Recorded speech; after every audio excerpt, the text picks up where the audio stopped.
अमोघ शक्ति देखने वाले सभी दर्शकों को पंडित अखिलेश उद्यची का प्रणाम। नमन। मित्रों, नवरात्रि चल रही है। इन 9 दिनों में पूरे भारत देश में जो है लोग साधना कर रहे हैं, उपासना कर रहे हैं, व्रत कर रहे हैं, देवी की पूजा कर रहे हैं, भगवती की उपासना कर रहे हैं। कहीं गरबे हो रहे हैं, कहीं डांडिया हो रहे हैं। बहुत बड़ा त्योहार है, शक्ति का पर्व है हमारे सनातन धर्म के अंदर। आज मैं मुख्य रूप से बात करने आया हूं नवरात्रि के बाद नवमी के दिन कन्या पूजन के ऊपर। कन्या पूजन का क्या महत्व है, कन्या पूजन कौन है, कन्याएं कौन होती हैं, क्या इसमें करना चाहिए, क्या नहीं करना चाहिए, कितना करना चाहिए, कौन सी गलतियां हैं, बहुत सारी बातें। तो चलिए, श्रीमद् देवी भागवत महापुराण के अंदर इसका उल्लेख किया गया है, कात्यायनी तंत्र के अंदर इसका उल्लेख किया गया है, हरघोरी तंत्र के अंदर इसका विस्तार से उल्लेख किया गया है।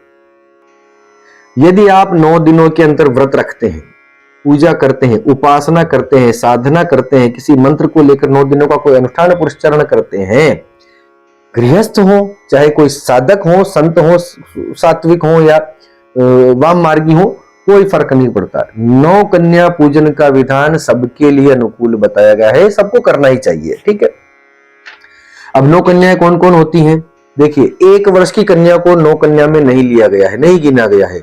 2 वर्ष से लेकर 10 वर्ष की कन्या तक जो है आप पूजन में आपको उनको निमंत्रित करना चाहिए। 2 वर्ष से छोटी बच्ची को कन्याओं के अंदर नहीं गिना, बहुत अबोध होती है।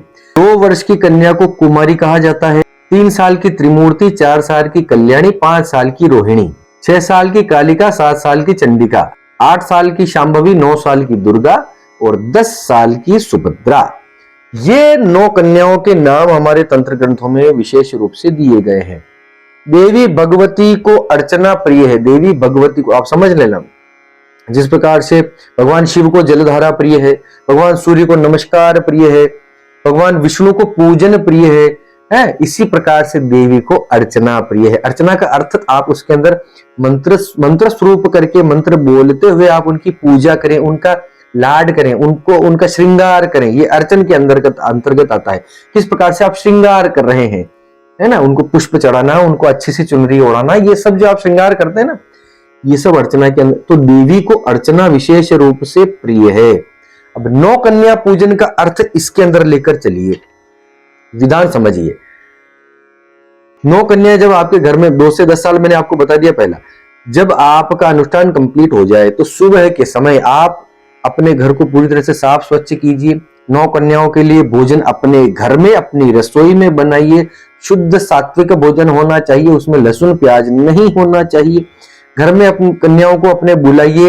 एक चीज मैं स्पष्ट कर दूं, कन्या के साथ साथ एक बटुक का भी विधान है। बटुक यानी 10 वर्ष से कम उम्र का बच्चा, बालक, 2 से 10 वर्ष के से कम उम्र का एक बालक, उसको बटुक की उपाधि दी गई है। जो मैंने पिछले किसी वीडियो में बताया था कि देवी की उपासना जब आप करते हैं तो उसके साथ साथ ही भैरव की उपासना अवश्य करनी चाहिए। भगवान भैरव का किसी भी स्वरूप का जो है आप कोई पाठ या कोई स्तोत्र, सहस्रनाम, कुछ भी कर सकते हैं, वो बहुत बहुत फलदायी होता है देवी के साथ भैरव की उपासना।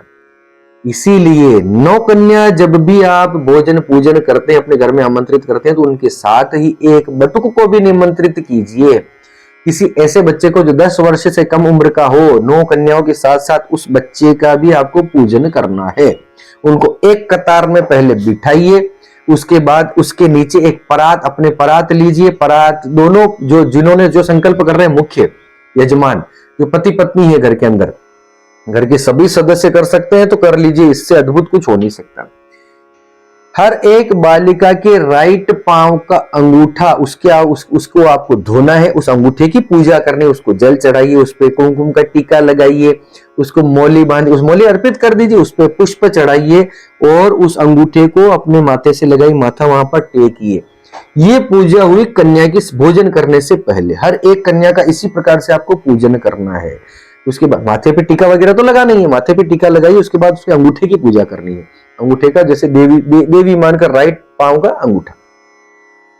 उसके बाद बटुक भी शामिल है इसके अंदर, बटुक का भी इसी प्रकार से करना है, वो बालक जो आपने बुलाया। उसके बाद आप एक एक को प्यार से, प्रेम से भोजन करवाइए। उसको मां स्वरूप मानकर भोजन होना चाहिए बच्चियों का। बच्चियों के मन में बच्ची का भाव न रखते हुए उसके अंदर जगदम्बा देवी का स्वरूप मानते हुए उन 9 कन्याओं का जो है आपको भोजन उनका करवाना चाहिए। दोनों पति पत्नी पूरे परिवार को ये मानकर चलना चाहिए कि साक्षात देवी आई है 9 स्वरूपों में। कोई लक्ष्मी है, कोई कमला है, कोई तारा है, कोई चंडिका है, कोई दुर्गा है, कोई धूमावती है, कोई बगलामुखी है, इस प्रकार से कोई षोडशी है, कुमारी है ना, त्रिपुर सुंदरी है। इस प्रकार से अलग अलग स्वरूपों में जो है मैंने आप जो 9 नाम बताए थे आपको, इसी प्रकार से 10 महाविद्याओं को भी आपके जो भी इष्ट हो उससे कोई फर्क नहीं पड़ता। देवी, उन बच्चियों को देवी स्वरूप मानकर अपने घर में आमंत्रित कीजिए और उस प्रकार से उनका पूजन कीजिए। उसके बाद प्रेम भाव से उनको मनोहार कर करके भोजन ले लो बेटा, प्लीज ले लो, थोड़ा सा ले। इस प्रकार से उनको आप भोजन करवाइए। भोजन करने के बाद जब ये भोजन हो जाता है उनका, तो घर जाने की जल्दी नहीं करना, उनको बिठाइए, उनके हाथ धुलाइए, उनके हाथ परात में वापस एक यजमान जो है वो जल उड़ेले और उसके बाद दूसरा जो व्यक्ति है उसके हाथों को इस प्रकार से धुलाए। हाथ धुलाओ, कपड़े से उनके हाथ पोंछो, तौलिए से उनके हाथ पोंछो, उसके बाद उनको वहीं बैठे रहने दो। उसके बाद अब उनको देना क्या, दक्षिणा देते हैं लोग। देखो हर जगह पर जो है ना दक्षिणा का विधान अलग अलग है। लोकाचार में उत्तर भारत में चले जाएंगे, हरियाणा पंजाब साइड में, दिल्ली साइड में, तो चने उबालकर जो है चने और हलवा और चने हलवा पूरी, इस प्रकार का विधान है, ठीक है, चलेगा। जिस विधि से आप जो देना चाहते हैं अपने लोकाचार में वो अवश्य दीजिए। उसके साथ कन्याओं, अब देखो देवी हम मान रहे हैं देवी है, लेकिन है तो कन्या ना, है तो छोटी बच्ची। एक चीज उनको अवश्य दीजिए, फ्रूट, किसी भी प्रकार का एक फल आप अवश्य अर्पित कीजिए। फल के ऊपर दक्षिणा अवश्य होनी चाहिए। अब उसके साथ आप पेन, पेंसिल, इरेजर का एक पैक बनाकर उनको दे सकते हैं। ये छोटी छोटी चीज मैं अपनी तरफ से बता रहा हूं, आप अपनी तरफ से आप कुछ भी दीजिए, लाखों रुपए खर्च कीजिए, कोई दिक्कत नहीं। पेन, पेंसिल, इरेजर, कोई खिलौना जिससे बच्चियां खुश होती हो, कोई बारबी डॉल आप दे सकते हैं, जिसकी जितनी श्रद्धा हो। कुछ नहीं तो एक एक फल और उसके ऊपर दक्षिणा, और ये जो हलवा पूरी जो आप घर में आपने बनाया, जो भी कुछ दक्षिणा, पैसों की दक्षिणा होनी चाहिए, फल होना चाहिए, कोई खिलौना होना चाहिए, पेन, पेंसिल, इरेजर, कोई उनका पढ़ने का सामान हो सकता है, ड्राइंग की कोई चीजें हो सकती है, कोई कलर्स हो सकते हैं, जिससे वो बच्चा वास्तव में खुश हो जाए।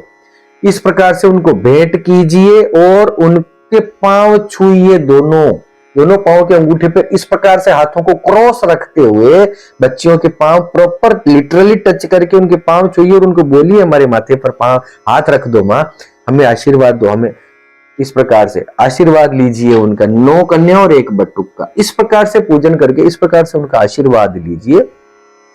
कोई उनको लेने आता है तो उसके साथ ससम्मान उनको विदा कीजिए। कोई लेने नहीं आता है तो ये आपकी जिम्मेदारी है कि आसपास से जो बच्चियां आई हैं उनको आप उनके घर तक छोड़ने जाएं, उनकी सुरक्षा रखते हुए। ये सारी चीजें देखिए, ये आप करके देखिए। देवी भागवत महापुराण में स्पष्ट लिखा है कि जो व्यक्ति इस प्रकार से 9 कन्याओं का पूजन करता है उसके जीवन में धन, धान्य, सुख, समृद्धि, यश कभी कम नहीं हो सकता। उसके जीवन में, उसके घर में अकाल मृत्यु कभी नहीं हो सकती।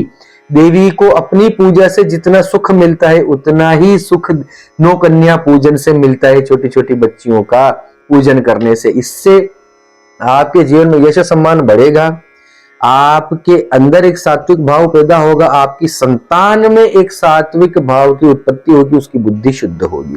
घर में एक आप देखिए 9 कन्या पूजन करके देखिए, जो नहीं करते हो, वैसे तो मेरे ख्याल से पूरे भारत में ये प्रचलन है, जिन्होंने अब तक नहीं किया है वो इस नवमी को करके देखो, आपको कितनी संतुष्टि मिलती है। जिस प्रकार से मैंने बताया वैसा करके आपके जीवन में अगले 1 महीने में कितनी खुशखबरियां आती हैं, आपके कौन कौन से काम पूरे होते हैं, कमेंट कीजिए। जैसा मैंने बताया वैसा करके देखिए, उस दृष्टि से, उस भाव से करके देखिए।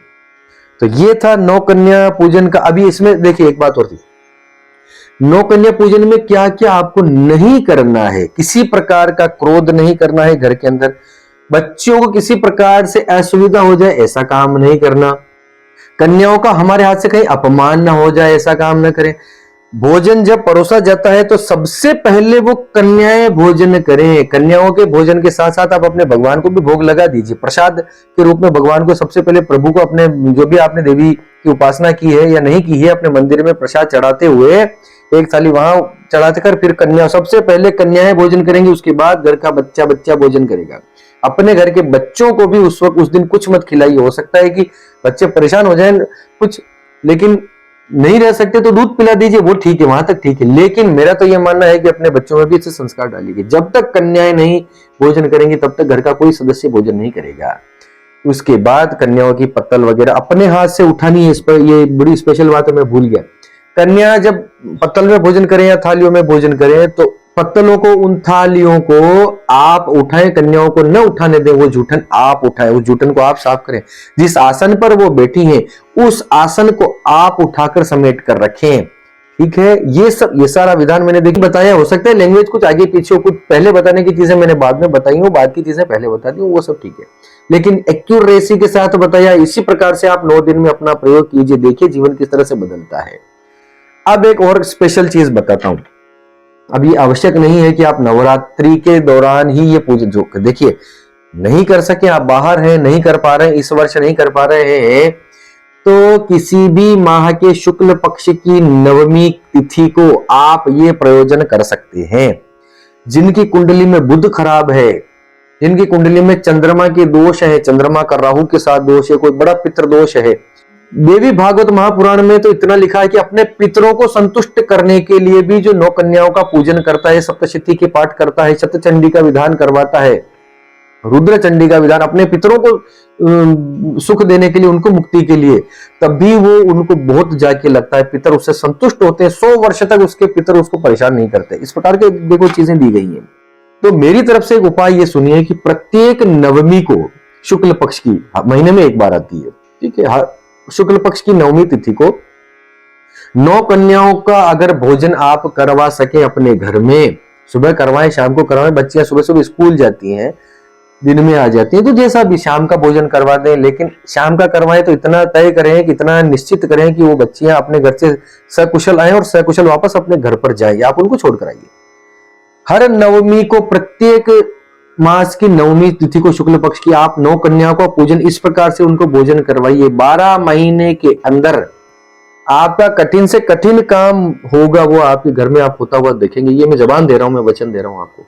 जिस प्रकार से आपने जिस भाव से, जिस शुद्ध बुद्धि से, जैसा मैंने बताया है, वैसा पूजन करके, और उसी दिन अगर आप नवमी तिथि के ही दिन अगर आप सप्तशती का पाठ करवा लें, कोई और अनुष्ठान करवा लें, कोई और आयोजन आप कर सकें, मंत्रोच्चारण का, सोने पे सुहागा करके देखिए सर, करने से होता है।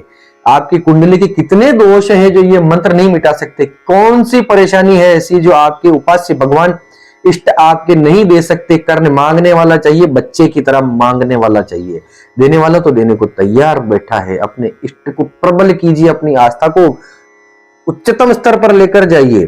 ठीक है, मंत्रोच्चारण हमारी साधना विधि, हमारे सनातन धर्म की विधियों को समझने का प्रयास कीजिए, जो चाहे वो मिलेगा। चलिए, काफी सारी बातें हो गई। इसी के साथ आपकी कोई समस्या हो, ज्योतिषी से संबंधित आपके जीवन में कोई परेशानी हो, संकट हो, तो संपर्क कीजिए। यहाँ एक मैं व्हाट्सएप नंबर में दे देता हूं, इधर उस व्हाट्सएप नंबर पे संपर्क कीजिए, मैसेज कीजिए, प्लीज आपके हाथ जोड़ता हूं, उसमें मैसेज सीधे व्हाट्सएप पे, कॉल मत कीजिए, इस नंबर पर कॉल मत कीजिए, कॉलिंग नंबर नहीं है, इस पे मैसेज कर दीजिए। उसके बाद निर्देश आगे आगे फॉलो कीजिए। जितना मुझसे बन पड़ेगा, जितना ये गरीब ब्राह्मण कर सकता है, आपके लिए करने को तत्पर है। इसी के साथ आप सबके मंगल की कामना करता हुआ मैं पंडित अखिलेश ओदिच आपसे विदा लेता हूं। धन्यवाद। सर्वे भवन्तु सुखिनः।